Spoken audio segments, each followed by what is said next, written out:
দিয়েছিল এবং তার আগে কিন্তু কাউকে চলতে দিত না। মহারাজ সে যখনই কোথাও ঝগড়া হচ্ছে সেখানে খবর নিয়ে দেখবে সব থেকে আগে সে ধুন্দুলি পৌঁছে গেছে। ঝগড়া কলহ প্রিয়া, ঝগড়া ইত্যাদি তার খুব ভালো লাগে, তার খুব পছন্দ। এবং তাদের কোনো সন্তান ছিল না, অনেকদিন বিবাহ হয়েছে। এবার আত্মদেব শাস্ত্রী একদিন চিন্তা করছেন যে আমার তো কোনো সন্তান নেই, তাহলে আমি বনের মধ্যে গিয়ে সেখানে তপস্যা করলে যদি ভগবান আমাকে একটা সন্তান দেয়। এই বলে সে বনগমন করলেন, বনের মধ্যে চলে গেলেন। যখন বনের মধ্যে গিয়েছে সেখানে একটা সরোবরের মধ্যে সেখানে একটু জলপান করছে, তো সামনে থেকে এক ঋষি আসছে। তো ঋষি সেখানে তার কাছে এলো, দেখছে বসে বসে কাঁদছে, বলছে কি হয়েছে ব্রাহ্মণ দেবতা? কি বলবো প্রভু, আমার কোনো সন্তান নেই, আমার কোনো সন্তান নেই। তখন সে ব্রাহ্মণ বলছে সন্তান তোমার নেই, তোমাকে তো ভগবান অনেক কৃপা করেছেন। কেন? সংসারের মধ্যে সন্তানের মোহ সব থেকে বেশি, তার জন্য এখানে তোমাকে তো ভগবান অনেক কৃপা করেছে, তোমার কোনো সন্তান হয়নি। আচ্ছা আপনি কি বুঝবেন মহারাজ, সন্তানের মোহ কি হয়, সন্তানের আনন্দ কি হয়? যখন সন্তান কোলের মধ্যে পিতা পিতা পিতা করে যখন ডাকে তখন কত আনন্দ লাগে। আপনি তো সাধু মানুষ, আপনি কি বুঝবেন? বলছে আমি তো শুধু এই জন্মের কথা শোনালাম, কিন্তু তোমার আমি কপাল দেখে বলে দিচ্ছি তোমার আগামী 7 জন্ম পর্যন্ত কোনো সন্তান নেই।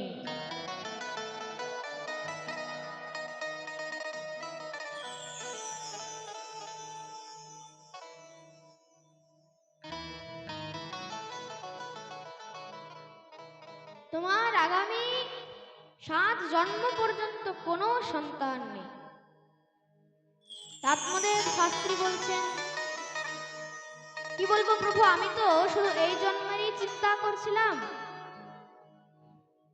আর আপনি পুরো 7 জন্মের কথা শুনিয়ে দিলেন। এবার তখন আত্মদেব শাস্ত্রী বলছে আমি কিছু জানি না, আমাকে আপনি সন্তান প্রদান করুন।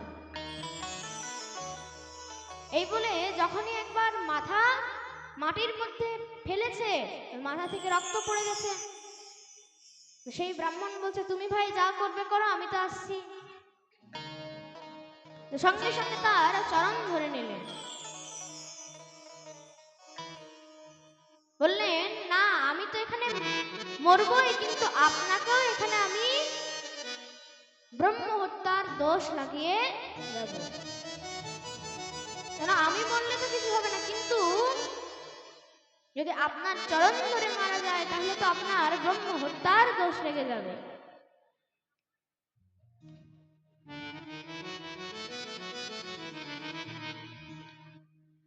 এবার যখন আত্মদেব শাস্ত্রী তাকে বললেন, তো সে বলছে ঠিক আছে একটা কাজ করো, আমি এই ফলটা একটা দিচ্ছি, এই ফল নিয়ে গিয়ে তুমি তোমার স্ত্রীকে খাইয়ে দেবে, তাহলে তোমাকে 100% গ্যারান্টি গ্যারান্টি দিচ্ছি তোমার পুত্রই হবে, তোমার পুত্র হবে। এই বলে খুব আনন্দের সঙ্গে সেই ফল নিয়ে গিয়ে তার বাড়িতে তার স্ত্রী ধুন্দুলিকে দিয়েছে। যখনই ধুন্দুলিকে বলছে, দেখো এই ফল সাধু মহাত্মারা আমাকে দিয়েছেন, তো বলছে এই ফল খেলে কি হবে? এই ফল খেলে তোমার খুব সুন্দর একটা পুত্র হবে। এবার ধুন্দুলি ভাবছে, শুধু শুধু বলে দিলে তো আমি মানবো না, এত সহজে আমি ফল খাবো না, একটু বিচার করেই খেতে হবে। কেন? যদি কোনো জাদু টোনা করে থাকে, যদি কোনো জাদু টোনা করে আমার উপর, তখন কি হবে? তখন সে বলছে, আচ্ছা আপনি যান, এখন আমি স্নান করে সব ঠাকুরের সেবা করে ঠাকুরকে ভোগ লাগিয়ে আমি এ ফল পাবো। এবার তখন আত্মদেব শাস্ত্রী চলে গেছেন, সব স্নান টান করে যখন এসেছেন, সে ভাবলো আমি এত সহজে তো এই ফল খাবো না। তো পাশের বাড়ির বান্ধবীকে ডাকলেন, বলেন আচ্ছা বান্ধবী বলতো, এই ফল খেলে কি আমার সত্যিকারেরই পুত্র হবে? তারে সাধু মহাত্মা যখন দিয়েছেন নিশ্চয় হবে।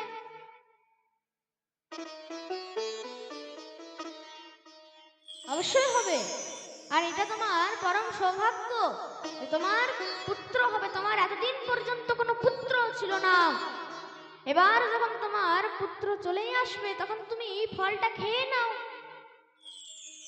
জানেন না, না এই সাধু মহাত্মাদের কথার মধ্যে কোনো দাম থাকে না, এটা শুধু শুধু মিথ্যা মিথ্যা বলে দেয়।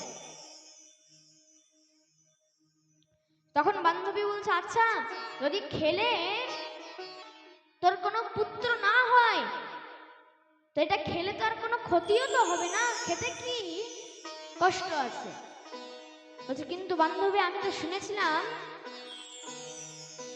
যে পুত্র হলে বাড়ির কোনো কাজ কর্ম করা যাবে না, তখন গর্ভ বড় হয়ে যাবে। বলছে হ্যাঁ সেটা তো ঠিক। বলছে তাহলে, বলছে তুই এক কাজ করবি, তুই তোর ননদকে ডেকে নিস, সে তোর কিছু মাস একটু কাজ করে যাবে বাড়ির, বিনিময়ে কিছু দিয়ে দিবি টাকা পয়সা। এমনিতেও তো ছেলে হওয়ার পরে কিছু তো তাকে দিতেই হতো। তো তখন সেই আত্মদেব শাস্ত্রী চলে এসেছেন। এবার যখন সেও এগুলো শুনছে, সে ভাবলেন নিশ্চয়ই ফল খেয়েছে। ধুন্দুলি মানছে না কিছুতে, ধুন্দুলি তো ফল খায়নি।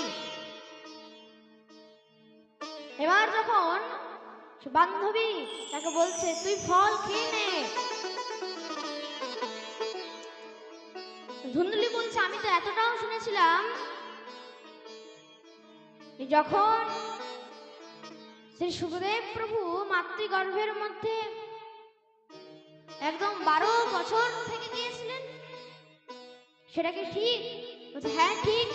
তাহলে যদি আমার পুত্র যদি 4-5 বছর থেকে যায় গর্ভের মধ্যে, তাহলে তো আমার মৃত্যু হয়ে যাবে। যদি পুত্র টেরা বেঁকা হয়ে যায় তাহলে তো আমার মৃত্যু হয়ে যাবে। আমার গর্ভ যদি বড় হয় তাহলে আমার সৌন্দর্য নষ্ট হয়ে যাবে, বাড়ির কোনো কাজ করতে পারবো না, কাজের লোক রাখতে হবে। কাজের লোক যদি কিছু চুরি করে নিয়ে চলে যায়, যদি বাড়ির মধ্যে ডাকাত এসে যদি কিছু ডাকাতি করে আমাকে মেরে পিটে ঘরের মধ্যে আগুন লাগিয়ে চলে যায়, তখন কি হবে?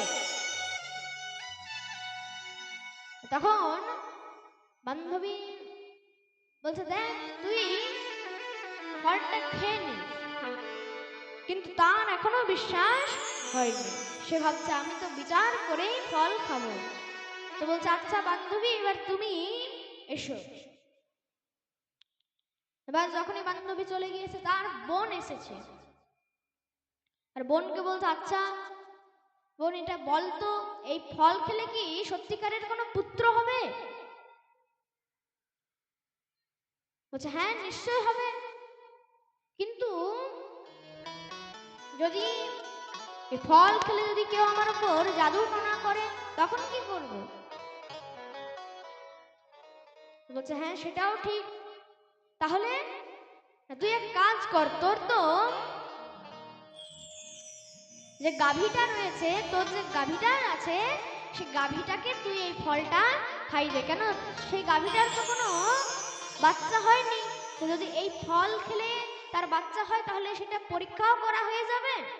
আর পুত্র পুত্র আমার ঘরে আগে থেকে 6টা পুত্র রয়েছে, 6টা সন্তান আছে, সপ্তম গর্ভে আরেকটা সন্তান এসেছে,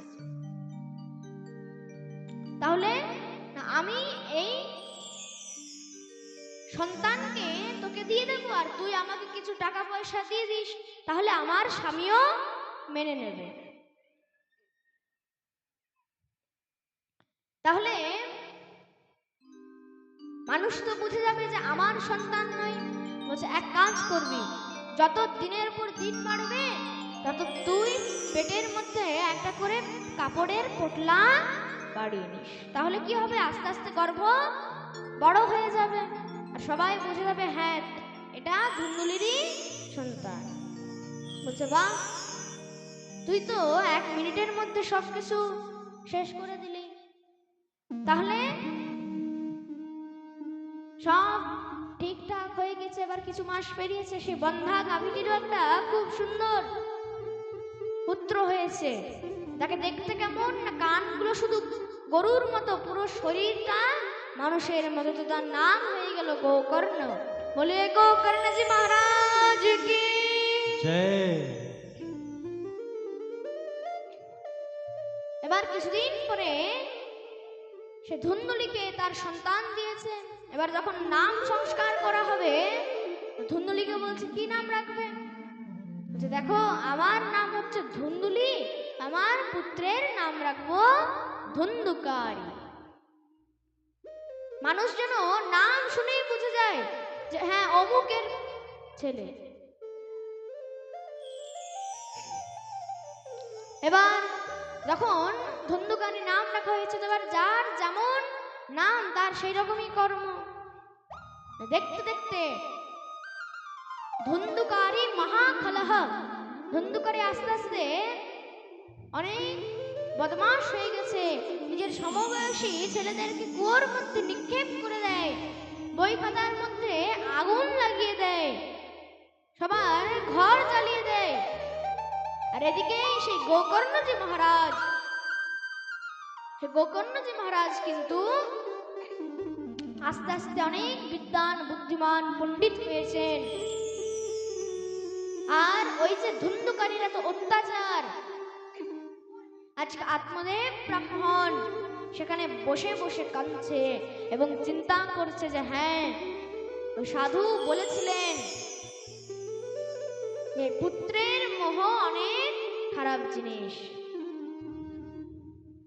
এখানে সেই সাধু বলেছিলেন যে যদি সুপুত্র হয় তার থেকে ভালো আর কিছু নেই, আর যদি কুপুত্র হয় তার থেকে খারাপ আর কিছু নেই। তার জন্য বলছে একটা সুপুত্র হওয়াও ভালো। বরমে গুণী পুত্র নচো মূর্খ শতৈরপি একশ্চন্দ্র তমো হন্তি নচো তারাগণৈরপি।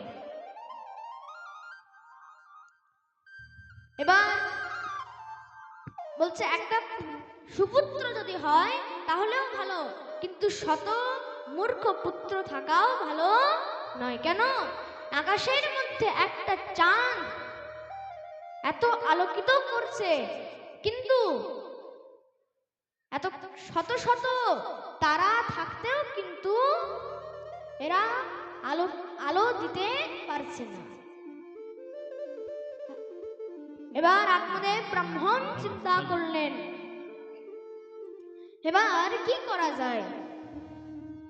তিনি বিচার করলেন, এবার আমি গোকর্ণের কাছে কোনো উপদেশ নেই।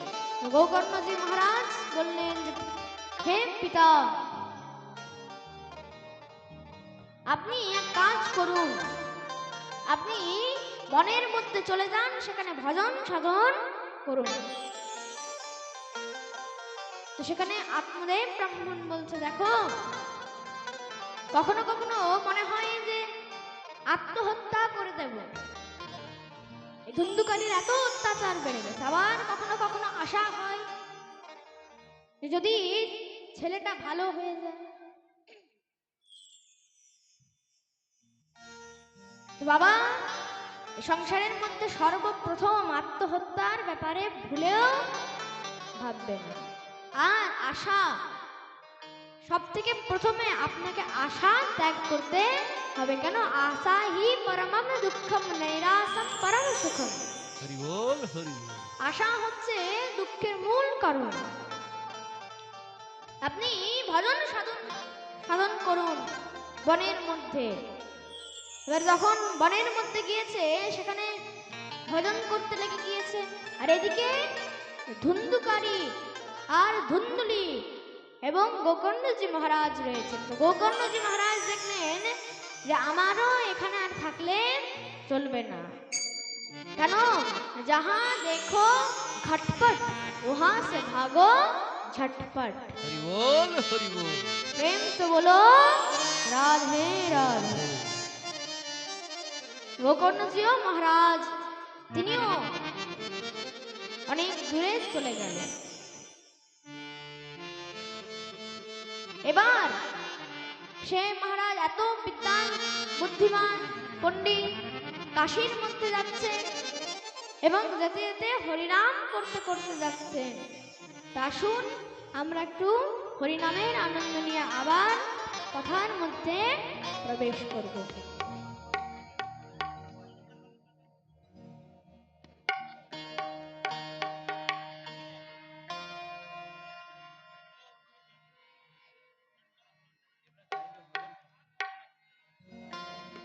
Hello hello. जय राधे, जय श्री कृष्ण। मेरे सरकार का दीदार बड़ा प्यारा है, वाह!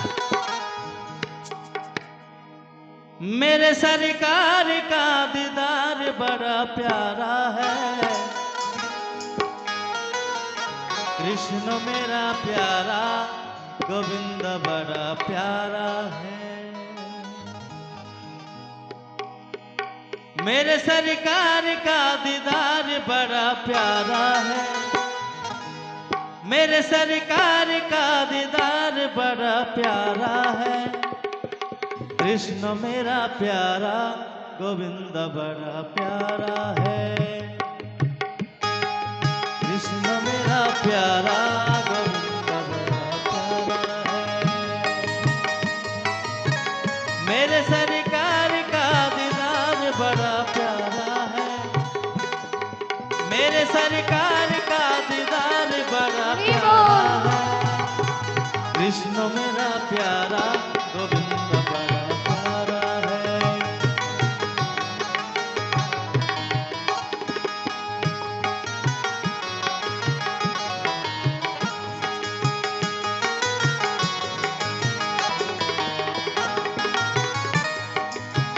तेरे नैना कटले, होठ मोटे रसीले, दिल को छीन लिया तेरे प्यारी করতে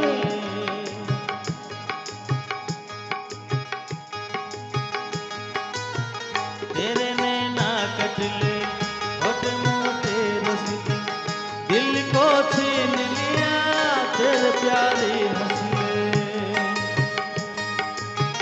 प्यारी अखियों में लगा गजरा बड़ा प्यारा है, प्यारी अखियों में लगा गजरा बड़ा प्यारा है। कृष्ण मेरा प्यारा, गोविंद बड़ा प्यारा है। कृष्ण मेरा प्यारा, गोविंद बड़ा प्यारा है।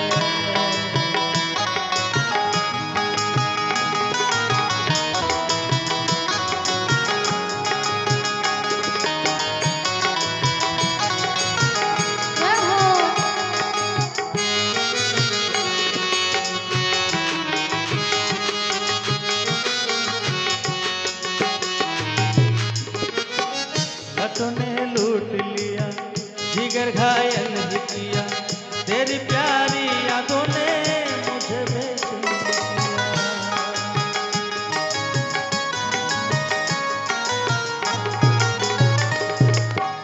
लतों ने लूट लिया, जिगर घायल ही किया, तेरे प्यारी यादों ने मुझे बेचैन किया।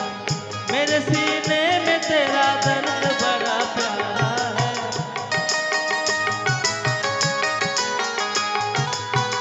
मेरे सीने में तेरा दर्द बड़ा प्यारा है। कृष्ण मेरा प्यारा गोविंद बड़ा प्यारा है, कृष्ण मेरा प्यारा गोविंद बड़ा प्यारा है। बोले कृष्णचंद्र भगवान की। मेरे सरकार का दीदार बड़ा प्यारा है, मेरे सरकार का दीदार बड़ा प्यारा है। कृष्ण बड़ा प्यारा गोविंद बड़ा प्यारा है, कृष्ण बड़ा प्यारा गोविंद बड़ा प्यारा है।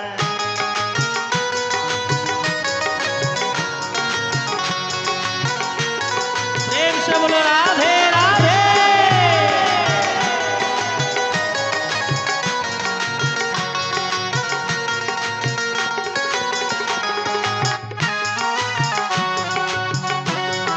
जय हो।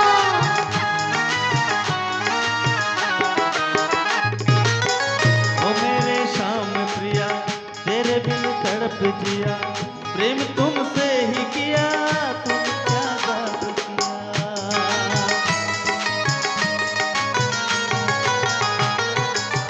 ओ मेरे शाम प्रिया, तेरे बिन तड़प जिया, प्रेम तुमसे ही किया, तुम क्या बात किया। तेरी यादों में फिर के अंग मेरा सारा है, तेरी यादों में फिर के अंग मेरा सारा है।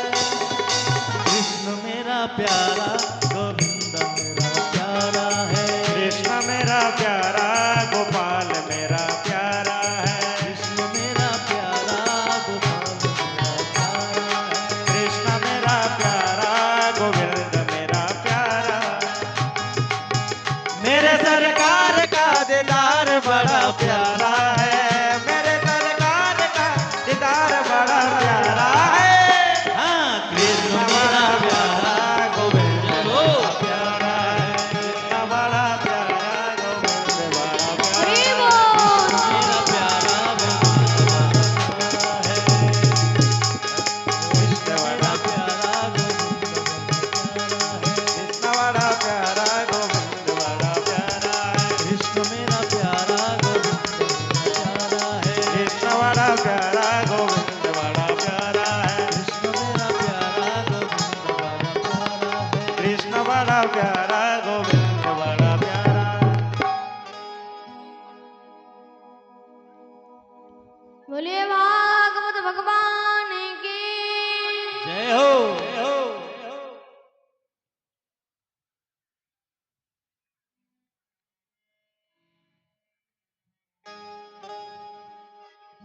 ধন্দুকারী মহারাজ এবং ধন্দুলি বাড়ির মধ্যে রয়েছেন। এবার একদিন রাতের মধ্যে ধন্দুকারী 5 বেশ্যাকে এনে রাখলেন বাড়ির মধ্যে। আমোদ প্রমোদ শুরু করলেন। তার যে মাতা ছিল ধুন্দুলি, তাকে কুয়োর মধ্যে নিক্ষেপ করে ফেলে দিলেন।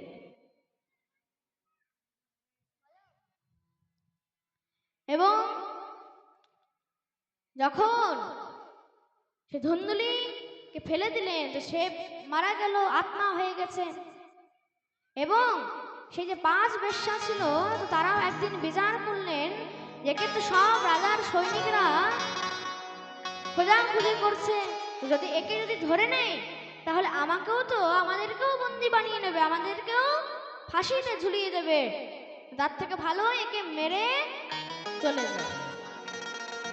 একদিন রাতের মধ্যে ধুন্দুকারী শুয়ে রয়েছে, তার মুখের মধ্যে কয়লা ঢুকিয়ে আগুন জ্বালিয়ে মেরে পালিয়ে গেছে। এবার যখনই ধুন্দুকারী প্রেত রূপে পরিণত হয়েছে। এই ব্যাপারটা গোকর্ণজি মহারাজ শুনেছে। সেখানে গয়ার মধ্যে শ্রাদ্ধ, পিণ্ডদান, তর্পণ ইত্যাদি সব করেছেন। যখন গ্রামের মধ্যে সে বিশ্রাম নিচ্ছেন, তো সেখানে যখনই চোখ বন্ধ করেছেন, সামনে দেখছে একটা ছাগল দাঁড়িয়ে আছে। যখনই চোখ খুলেছে কিছু নেই, আবার যখনই চোখ বন্ধ করেছে সামনে দেখছে একটা মহিষ দাঁড়িয়ে রয়েছে। চোখ খুলছে, দেখছে কিছু নেই। এইভাবে কিছুক্ষণ হওয়ার পরে সে বুঝে গেলে যে কোনো প্রেত আমাকে ভয় দেখাচ্ছে। তার কমণ্ডল থেকে জল হাতে নিয়ে সেই অভিমন্ত্রিত করে ছুড়ে দিলেন। এবার যখনই প্রেত কথা বলার সামর্থ্য পেয়েছে, তখন সে বলছে, আমি হচ্ছি তোমার ভ্রাতা ধুন্ধুকারী, এবং আমি এখন প্রেত হয়ে গেছি, আমার উদ্ধারের রাস্তা বের করে দাও। বলছে, আমি তো তোমার জন্য শ্রাদ্ধ, পিণ্ডদান সব করেছি। বলছে, তুমি 100টা শ্রাদ্ধ করলেও আমার এই আত্মা শান্তি পাবে না। তো তিনি কি করলেন না, সূর্যদেবের উপাসনা করলেন। সূর্যদেব বললেন, তুমি এক কাজ করো, তোমার গ্রামের মধ্যে শ্রীমদ্ ভাগবত কথা সপ্তাহব্যাপী মানে 7 দিনের জ্ঞান যজ্ঞের অনুষ্ঠান করাও। সেই 7 দিন ব্যাপী যদি ভাগবত পাঠ এই ধুন্ধুকারী শ্রবণ করে, তাহলে তার উদ্ধার হয়ে যাবে।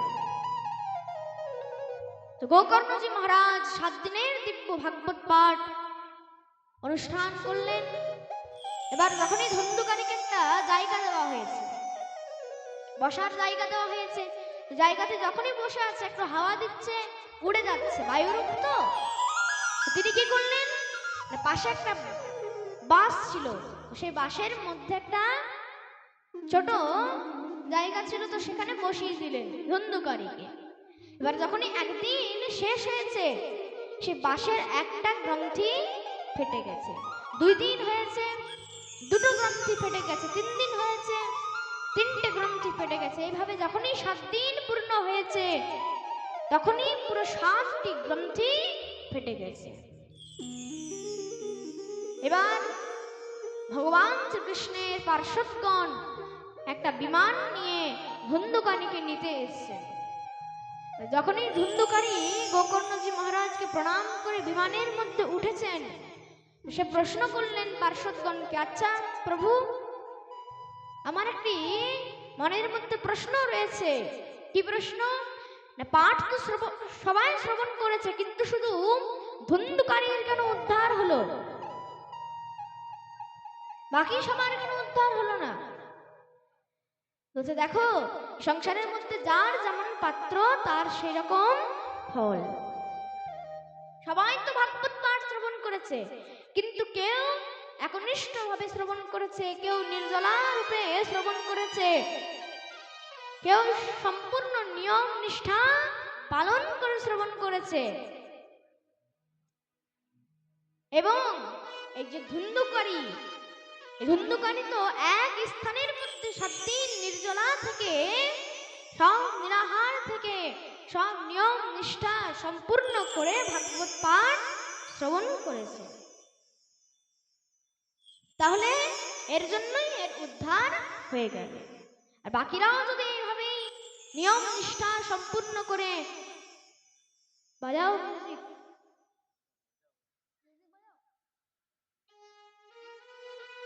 এবার যখন বলছে, অন্য ভক্তরাও যদি এইভাবেই একদম নির্জলা নিরাহার থেকে ভাগবত পাঠ শ্রবণ করে, তাহলে তাদেরও উদ্ধার হয়ে যাবে। তো পরের বারে আবার সপ্তাহব্যাপী জ্ঞান যজ্ঞের অনুষ্ঠান করলেন, এবং সব ভক্তগণ এইভাবে নির্জলা থেকে, নিরাহার থেকে ভাগবত পাঠ শ্রবণ করলেন। তার জন্য এবার কৃষ্ণের পার্শ্বদগণ হাজার হাজার বিমান এনেছেন। সেখানে দেখতে দেখতে সব ভক্তদের উদ্ধার হয়ে গেল। এইভাবে এখানে বন্দুকারী উপাখ্যান শ্রবণ করিয়েছেন। বলি গো কর্ণজি মহারাজ কি জয় হো।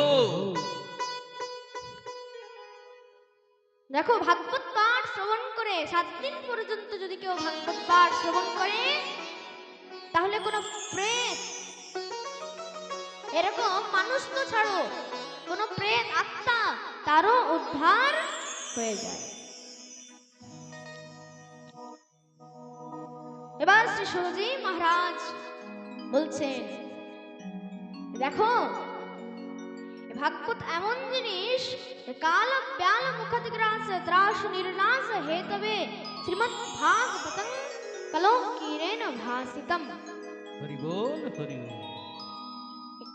কাল রূপী যে আমাদের এই সংসার মানে কি, খুব মন দিয়ে শুনবেন।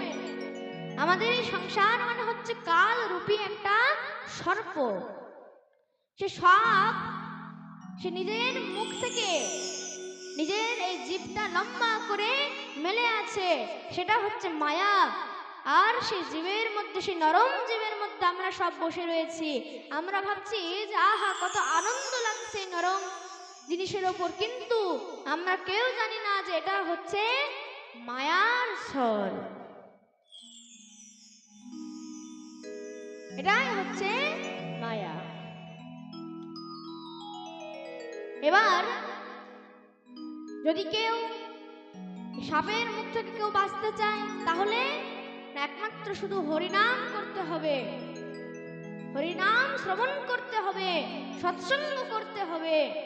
সৎসঙ্গ কিন্তু এই ভাগবত, ভাগবত একটা সৎসঙ্গ, কীর্তন একটা সৎসঙ্গ, কোথাও ঠাকুর সেবা হচ্ছে সেটাও সৎসঙ্গ। এবং এই ভাগবত কিন্তু কোটি জন্মের পুণ্য যখন একত্রিত হয়, তখন গিয়ে ভাগবত শ্রবণের অধিকারী হওয়া যায়। শাস্ত্র বলছে, দুর্লভৈব কথাম লোকে শ্রীমদ্ ভাগবতো ভবা কোটি জন্ম সমুথেন পুণ্যেনেব তু লভ্যতে। হরি বল হরি বল। যখন কোটি জন্মের পুণ্য একত্রিত হয়, তখন গিয়ে শ্রীমদ্ ভাগবত শ্রবণ করার অধিকারী হওয়া যায়। এবং এই ভাগবত পাঠ, এটা কে প্রথম কাকে শ্রবণ করিয়েছিলেন?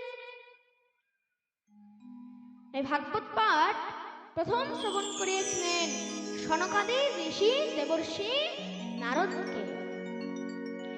সবাই প্রশ্ন করছে, কিন্তু প্রভু নারদকে তো অভিশাপ রয়েছে, লোক বিগ্রহ মুক্তস্য নারদস্য স্থিরস্য চ বিধিশ্রমে কুতঃ প্রীতি সংযোগো কুত্র দেশঃ।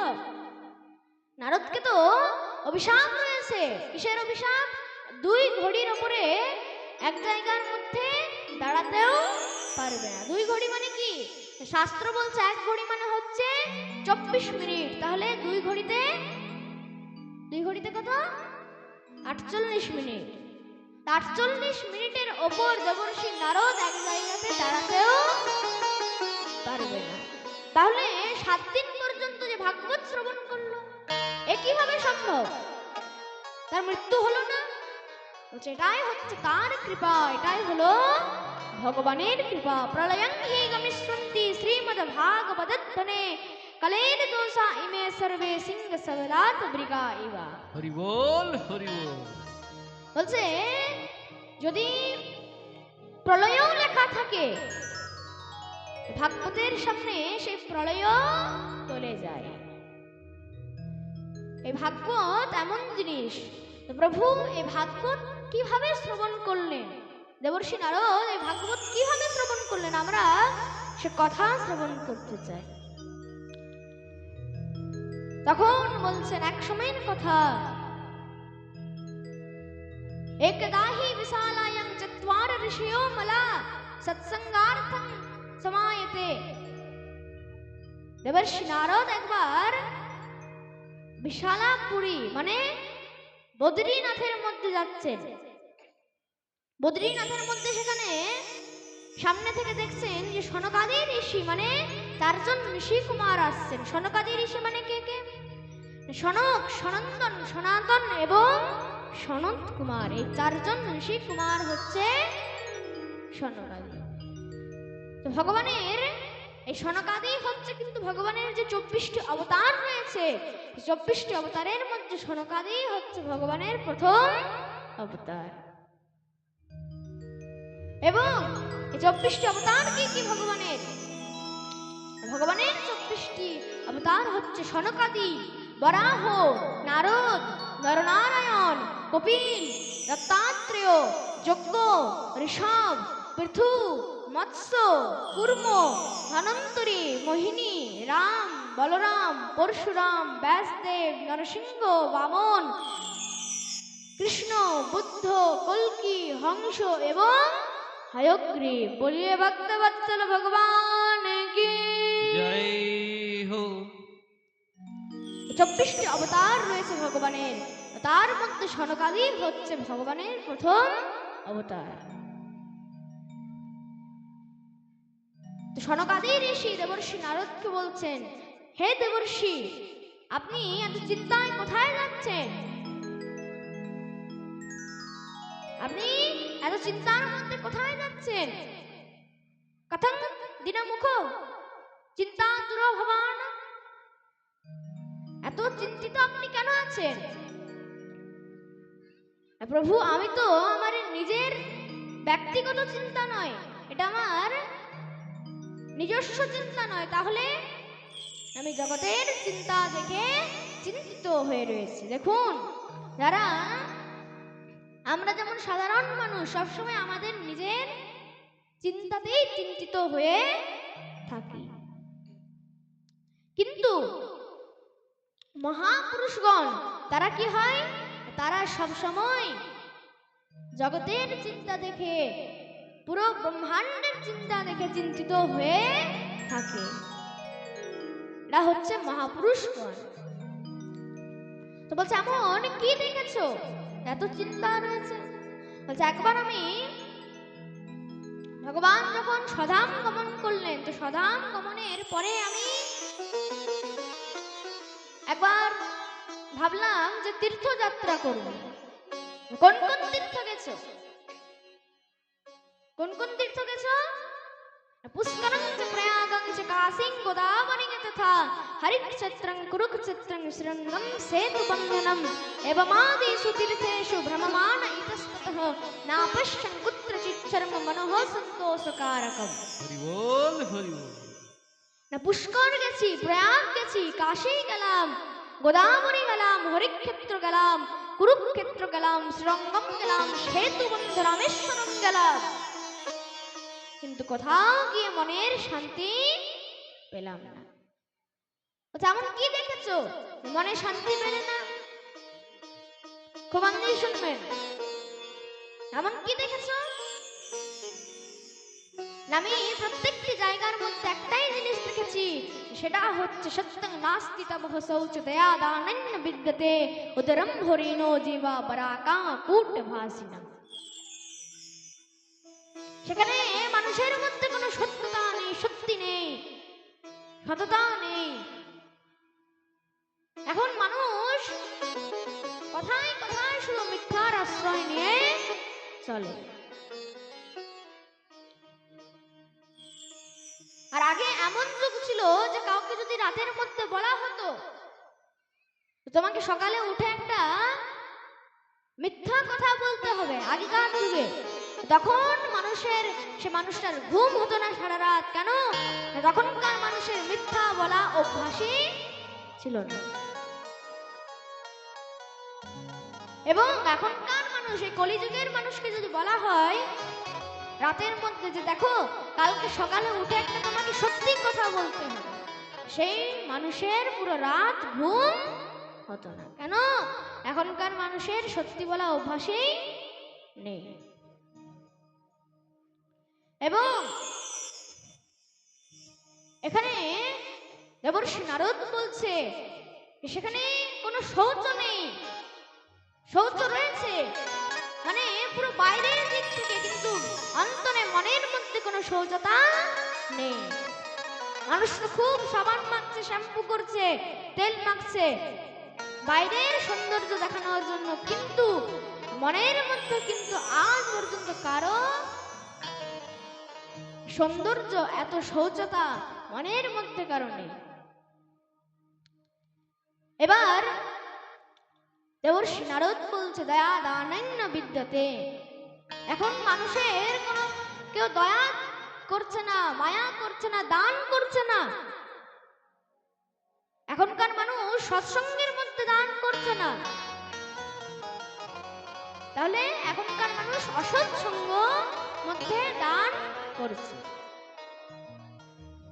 দেখুন, আপনি যদি কাউকে কিছু দান করলেন, কোনো ভিখারিকে দান করলেন, এবার সেই দানের টাকায় যদি সে বিড়ি খায়, সিগারেট খায়, মদ্যপান করে, তাহলে আপনার সেই দানের কোনো ফল হলো না। এগুলো হচ্ছে কুপাত্রের মধ্যে দান করা। আর সৎপাত্রের মধ্যে দান করতে বলছে, একমাত্র সৎসঙ্গের মধ্যে দান করো, যেখানে ঠাকুর সেবা হয়, যেখানে গুরুদেবের সেবা হয়, যেখানে মন্দির নির্মাণ হচ্ছে, যেখানে ভাগবত হচ্ছে, যেখানে কীর্তন হচ্ছে, সেই জায়গার মধ্যে দান করো। এবার দান, কোথাও আপনি গুরুবাড়ি যাচ্ছেন, সেখানে কিন্তু খালি হাতে যাওয়া উচিত নয়। সেখানে কিছু না কিছু দান করতেই বলছে। আপনি ঠাকুর বাড়ি যান, গুরু বাড়ি যান, ভাইয়ের বাড়ি যান, এখানেই যান, খালি হাতে যাওয়া উচিত নয়। এবার যে টাকা দিতে হবে সেটার কোনো মানে নেই। কেউ ফল, একটা হলেও ফল দিতে পারে, কেউ ফুল দিতে পারে, কিন্তু খালি হাতে যাওয়া উচিত নয়। কেউ 1 গ্রাম চাল দিলেও কিন্তু তার সেই সেবার মধ্যে নাম থেকে যাবে।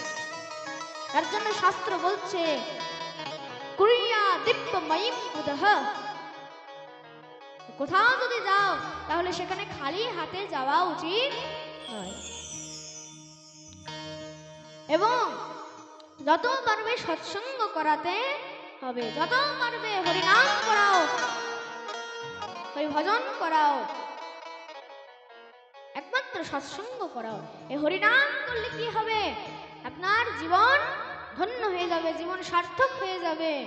ভজনের মধ্যে নৃত্য করতে হবে, আনন্দের সহিত ভগবানের নামে হাত তুলে তালি সেবা করতে হবে।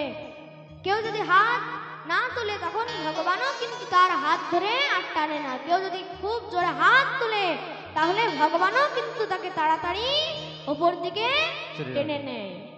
তাহলে আসুন একবার সবাই উপর দিকে তালির সেবা করতে হয়ে আবার ভজনের আনন্দ নিয়ে কথায় প্রবেশ করব। সবাই যেন হাত মনে করে তালির সেবা করতে হবে।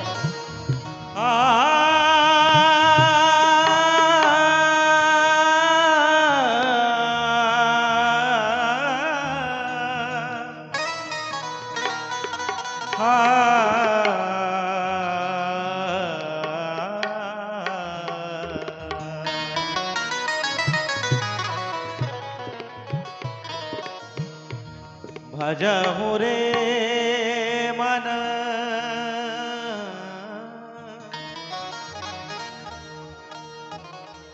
श्री नंदनंदन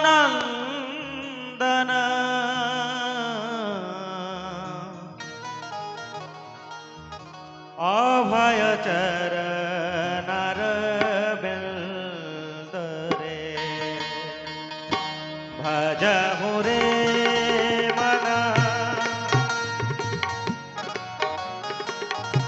श्री नंदनंदन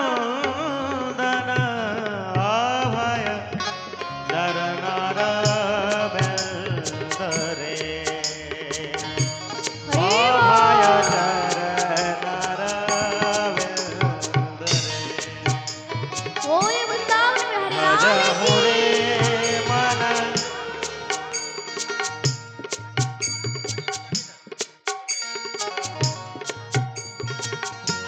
श्री नंदनंदन अभय चरणर बिंद रे दुर्लभ मानव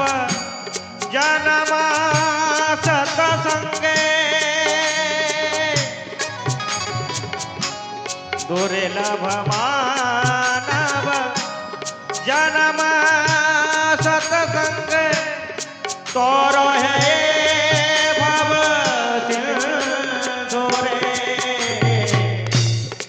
तोर है भव सिंधु रे जय हो अदभु रे मन श्री नंदन अभय चरण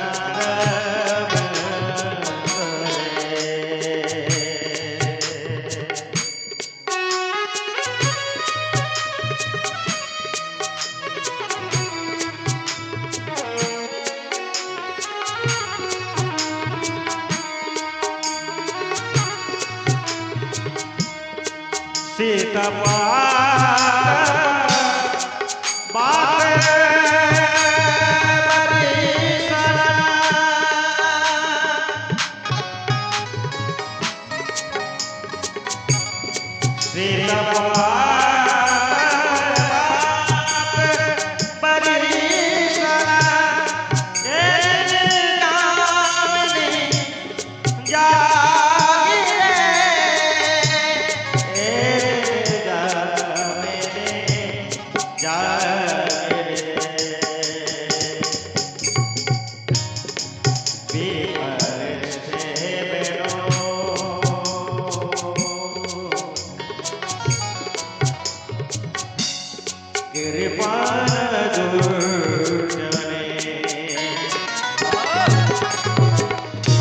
हरि बोल चपल सुख अबला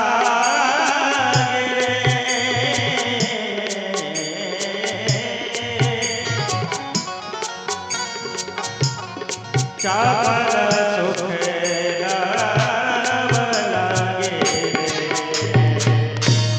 भज मोरे मन श्री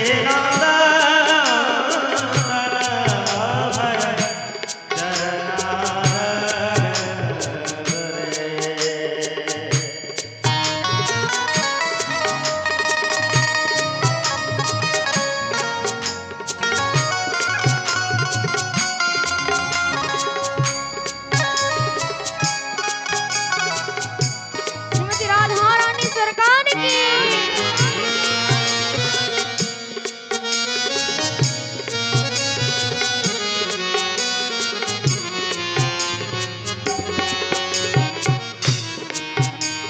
এবার কি বলছে দেখুন এ ধন যৌবন পুত্র পরিজন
हरे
পূজা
একবার সকল মিলে ধরে হাত উঠাকে বলুন, बोलो गोविंद भगवान की जय।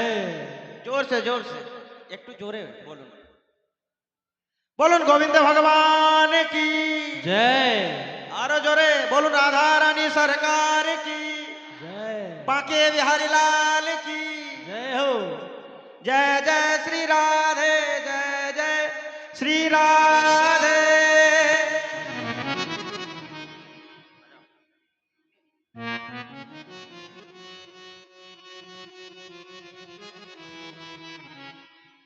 এইভাবে দিব্য ভজন সাধন করা উচিত এবং শাস্ত্র বলছে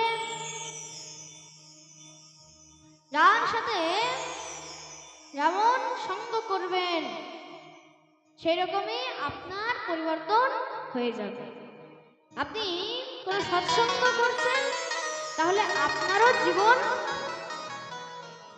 সৎ জীবন হয়ে যাবে। আপনি কোনো অসৎ সঙ্গের সঙ্গে যদি থাকেন তাহলে আপনারও জীবন কিন্তু অসৎ সঙ্গের মধ্যেই চলে আসবে। এইরকম খুব সুন্দর একটা প্রসঙ্গ মনে পড়ে গেল, খুব মন দিয়ে শুনবেন। এক ঋষির কাছে দুই তোতা পাখি ছিল। দুই তোতা পাখি একদিন ঋষি একটু ঘুরতে বেরিয়েছে,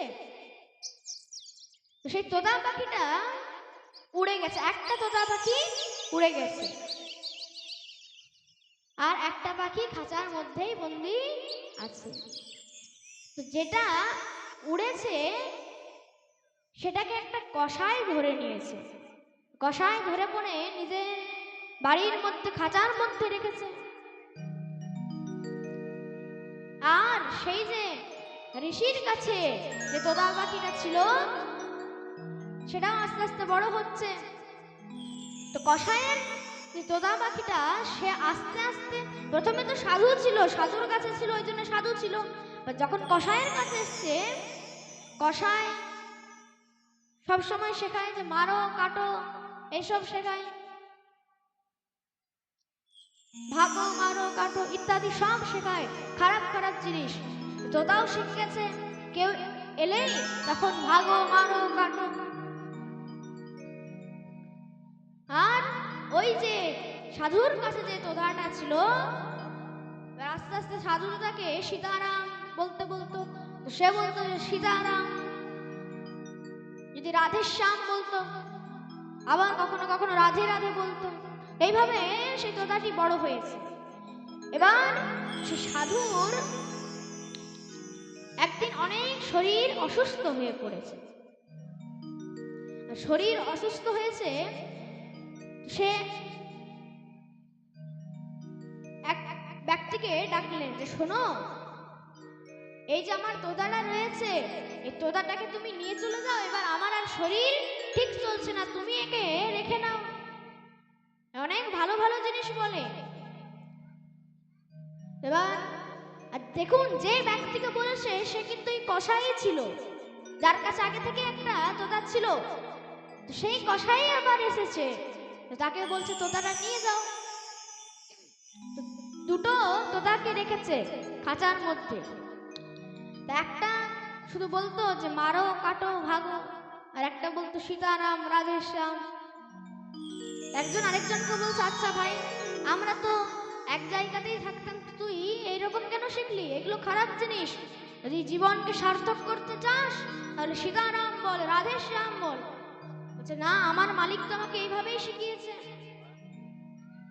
সে কসাই বিচার করলো যে এই যে সীতারাম বলছে, একে যদি এই দুটো তোতাকে যদি বিক্রি করে দিই রাজার কাছে, সব থেকে বেশি টাকা তো এই সীতারাম যে বলছে তার কাছ থেকে পাবো। দেখ রাজার কাছে গিয়েছে, রাজাকে বলছে দেখুন আমার কাছে দুটো তোতা আছে, আপনি কি দুটো তোতা নেবেন? বলছে হ্যাঁ নেব। তো যেটা ভাগো মারো কাটো যেটা বলতো, বলছে ওটার দাম কত? বলছে এটার দাম বেশি না, এটার দাম 1 টাকা। আর 1 টাকা এত কম? বলছে হ্যাঁ। আর ওই যে সীতারাম বলতো, বলছে এই তোতাটার দাম কত? বলছে এটা তো 1 কোটি টাকা। আরে এত পার্থক্য কি করে? এটার 1 টাকা, এটার 1 কোটি টাকা, দুটো তো তোতায় আছে। বলছে দেখুন আপনি কিছুদিন রাখুন, এখন আপনাকে টাকা দিতে হয় না, যদি কিছু ভালো মনে করেন তাহলে তখন টাকা দেবেন, না হলে আমি আমার তোতাকে নিয়ে যাব। বলছে ঠিক আছে। তো যে 1 টাকা দামের যে তোতাটা ছিল তাকে বাইরে রেখেছে, আর যেটা 1 কোটি টাকা দামের তোতা ছিল তাকে নিজের কক্ষের মধ্যে রেখেছে, নিজের ঘরে রেখেছে। এবার যখনই মহারাজ ভোর হয়েছে 4টে, এবার রাজা তো সব সময় 8টা 9টার সময় উঠতো, সকাল 8টা 9টার সময় উঠতো। তো ভোরে যখনই 4টা বেজেছে, সেই যে 1 কোটি টাকা যে সীতারাম বলতো, সে বলছে আরে ওঠো ওঠো জলদি, সীতারাম বলো রাধেশ্যাম বলো, জলদি ওঠো, ভোর হয়ে গেছে। রাজা উঠেছে, বলছে আরে এত আমি ভোরে কেন উঠবো? বলছে না, যদি জীবনকে সার্থক করতে হয় সীতারাম বলতে হবে, ভোর ভোর উঠে ভগবানের জপ করতে হবে, স্নান করে প্রাতঃ স্নান করে ভগবানের সেবা পূজা করতে হবে। বলছে বাহ, এই তোতা তো অনেক কিছু জানে, এর তো নিশ্চয়ই দাম হওয়া উচিত। বলছে আরো কিছু শোনাও তুমি আমাকে। বলছে তুমি যখনই এই ঘুম থেকে উঠছো এত দেরি করে, তোমার একটা ভগবান কিন্তু প্রসন্ন হবেন না। তুমি যদি প্রাতঃ স্নান করে একদম ব্রহ্ম মুহূর্তের মধ্যে ভগবানের জপ করো, ভগবানের ভোগ লাগাও এবং যত পারবে সৎসঙ্গ করাও, তাহলে তোমার জন্ম সার্থক হয়ে যাবে। ভাগবত বলছে। বলছে ভাই তোরা তো অনেক কিছু জানে। এবার যখন একটু বাইরের দিকে গিয়েছে পাইচারি করতে, তো সেই যে তোতাটা ছিল 1 টাকার তোতা, সবসময় ভাগো মারো কাটো বলতো। কোনো এক ব্যক্তি এসছে, খুব নামি দামি ব্যক্তি, এবার যখনই তোতা দেখেছে সঙ্গে সঙ্গে বলতে শুরু করে দিয়েছে ভাগো মারো কাটো, এই বলে দিয়েছে। রাজা জলদি করে তাকে ধরেছে, আরে চুপ কর, এটা কত নামি দামি সম্মানী ব্যক্তি। যখন তিনি বিচার করলেন, আরে আমার তো ওই বাড়ির যে তোতাটা রয়েছে সেই তোতা তো 1 কোটি টাকা দামের থেকেও বেশি তার মূল্য হওয়া উচিত, আর এ তো 1 টাকাতেও এত দামি মনে হচ্ছে কেন? এর মধ্যে সীতারাম কোনো ভগবানের নাম নেই, শুধু ভাগো মারো কাটো রয়েছে। তার জন্য সৎসঙ্গ করতে বলছি। আপনি যেমন সঙ্গ করবেন, আপনি সৎসঙ্গ করলে আপনার সৎ বুদ্ধি বৃদ্ধি পাবে। শ্রী সুতজি মহারাজ বলছেন, প্রভু আমি কোন ভক্তের কথা শ্রবণ করতে চাই। কোন ভক্তের কথা? আমি শুনেছি পুরীর মধ্যে মাধব দাস নামে এক খুব সুন্দর ভক্ত থাকতো। বলছে হ্যাঁ।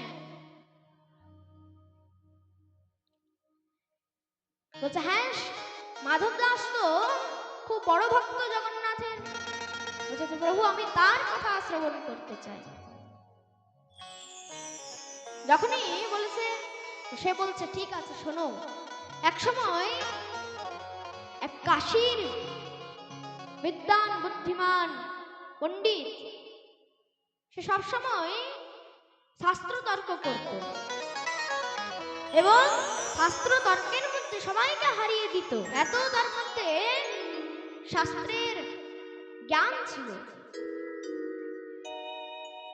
এবং সে যে সব জায়গায় বলতো, তো এক জায়গায় এমন এক ব্যক্তি তাকে বলেছেন, আচ্ছা তুমি তো সবার সামনে শুধু শাস্ত্র তর্ক করো, তোমার মধ্যে যদি সত্যিকারেরই সাহস থাকে তাহলে তুমি পুরীর মধ্যে জগন্নাথের সেখানে মাধব দাস নামে এক ভক্ত থাকে, তাকে কি শাস্ত্র তর্কের মধ্যে হারাতে পারবে? বলছে হ্যাঁ নিশ্চয়ই পারবো।